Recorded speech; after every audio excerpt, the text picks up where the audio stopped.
Welcome to Tales from the Streets. We called her Mma Ngo, but her husband preferred to label her ashawo. It's Mma Ngo. She was my neighbor, a young woman I met many years ago. She was, I can still say several years later, the most beautiful woman I have ever seen. I don't even know her real name, that's the truth. We lived in the same compound for about 2 years. All I heard of people calling her then was Mma Ngo. She had a daughter named Ngozi. She had several daughters, actually, 6 beautiful girls. Mma Ngo, like I said, was a true beauty. She was tall, not fair-skinned like most women from the East. She was dark in complexion. She had a lovely set of teeth, especially when she smiled, and lovely dreamy eyes. Mma Ngozi had such luxuriant hair, virgin hair that was rich, dark, and full. I know this because I was her hairdresser. I plaited her hair for free back in the day. Mma Ngo's husband forbade her from perming her hair or adding any artificial. You see, in his eyes, she would be more beautiful than she already was, and this would be trouble for the woman. Papa Ngo would be some years older than his wife. I think he married her to settle a debt her parents owed him.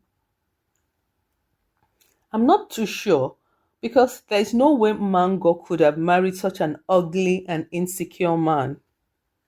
Well, she would. She didn't do much schooling and it seems to be scared of the man. But she was a decent human being. She would greet neighbors, only the women, never the men because she would get beaten by her husband for greeting any man. One day, right in everyone's hearing, when he flogged her with his belt, he kept repeating, "Your toto got here. You dey fuck mechanic. You don't dey fuck, abi?" Ha! I mean, his children will be witnesses to this madness, and the woman will be calling the neighbors for help. But nobody helped. Papa Ngo will come home from his shop and beat his wife just for the heck of it. If he wasn't accusing her of sleeping around, he would accuse her of smiling too much with someone on the street.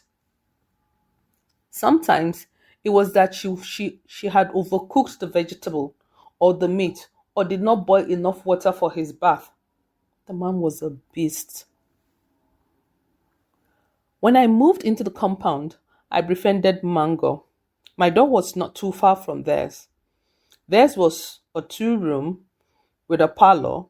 I could hear her cries almost every day. When I asked the other neighbors why no one ever intervened, they said they had gotten used to it. How can any human being get used to the cries of a woman in distress? They said Pango had threatened to beat anyone who intervened. Did I tell you the man was big, burly, with arms like a wrestler? His wife would be around her mid-30s when I knew her. She was tall and slim. I can't imagine him on top of her every night. Anyway, I became familiar with her. This is when I told her I was good at plaiting hair and offered to do her hair. It was mostly unkempt before then. She often tied the scarf to cover it. Though she tried to keep it covered, she had long and rich hair, unlike mine that was dry and brittle, and no thanks to perming, it was always limp on my scalp. Mma Ngo was pleased that I would plait her hair, so I would plait large chunks. She insisted, as she said her husband would be upset if she plaited tiny braids. How a woman plaiting tiny braids could upset any man was beyond me at that time. Well, several months later, after we had become friends, she had begun to confide in me, especially in the days I plaited her hair. I persuaded her to do smaller braids. I told her it would mean she could carry the braids for longer instead of our bi-weekly plaits. That evening, I was outside airing myself as I lived in a one room with a tiny window. I was outside when Mma Ngo ran out naked with patches of exposed scalp. Oh Lord. Her husband was after her. He had decided that because she had plaited small braids, she had begun to sleep around. Now, every time he beat her, he always accused her of sleeping around. It was always ashawo kobo kobo, your toto gotie, your very disgusting human being. This is the mother of his children. That day, I swear, if I was a man, I would have beaten him up to pulp. But we lived in a compound where the men had long decided it was better to keep out of Mma Ngo's way, so that they would not get into any fights with him or be accused of sleeping with his wife. Now, that day, several men saw this woman naked. Didn't it occur to the idiot husband that this was the woman they could chase after he had left her, or after he was done with her? But Mma Ngo was never like that. I have no doubt that even with 6 children, she was still being admired by men. That's how come I stopped plaiting her hair. Her husband had cut off chunks, so she had to go and shave off the rest of it to even it out. She began to wear low cut. She never grew her hair back. I wept for Mma Ngo that day. You asked why I never reported. I did twice. Like some of her neighbors, we had reported the disturbance to the police. They were told it was family matter. And since Mma Ngo herself never came to report, denied it when asked, there was nothing anyone could do about it. I held my peace for a long time because I had come to see Mma Ngo as a younger sister, even though her husband had openly accused me of recruiting his wife for ashawo work. In fact, the second time he accused me of trying to recruit her, I walked up to him with a large stick and told him, Mma Ngo, I know they fear you. Lift your hand at me and that will be the last time you use that hand for anything, including beating your wife. He looked at me, hissed, and called me more names. He may have attacked me if not that he feared for his life. You see, I used to have a guy friend in the military who visited me back then. He was a captain in the army. That must have been the reason Mma Ngo walked away.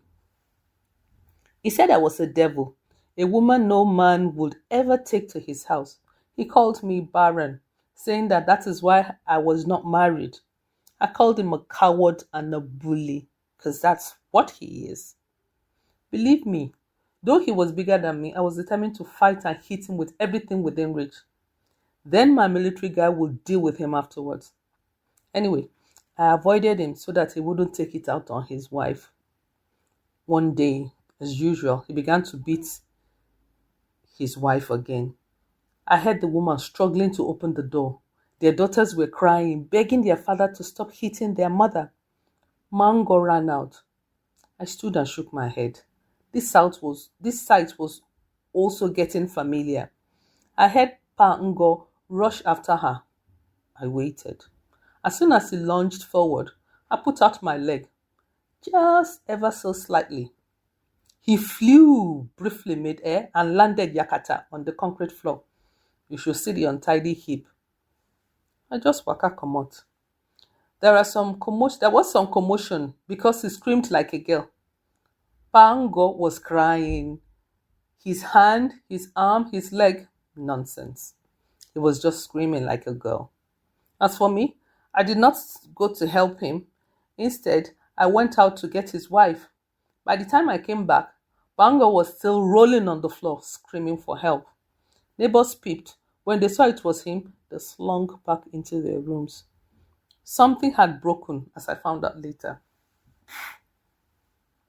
Yes, he twisted his ankle and dislocated his wrist. The way he landed on the ground. True, it wasn't my intention, but I was glad I tripped him. I thought he would attack me, but he did not. That was the end of Mma Ngo beating his wife. I think he saw Jesus, like Paul in the Bible on the road to Damascus. He was taken to the hospital. He came back with plaster of Paris on his arm and leg. I don't know how a small twist could result in plaster of Paris. He spent several weeks at home, not going to his shop, but not once did I hear him scream at his wife or beat her. Where is the hand he used to where is the hand he will use to beat her or the legs to chase after her? I never told Mma Ngo what I did. It is between me and God and these pages today. But the woman was relieved. She blossomed right under my eyes. Her hair grew back, not as long as before though. She laughed when outside their door. I began to wish I had tripped the man a lot earlier. Why am I telling the story? I just heard the man died alone. I heard his wife left him ages ago and he had been living by himself, often begging neighbors' children to go buy food for him from food sellers. He deserved this and worse. Well, it couldn't have been from the fall that killed him. That incident happened more than 20 years ago. But I am glad the woman is finally free of this monster. I heard he had probably been dead for 3 or 4 days before and stinking out the compound before neighbors forced his door open. I didn't get the full story or how he died, as I had moved away from the compound years ago. I'm glad Mma Ngo is left in peace. Sometimes bad things need to happen to bad people for a change. If you enjoyed this story, please like, share, and subscribe.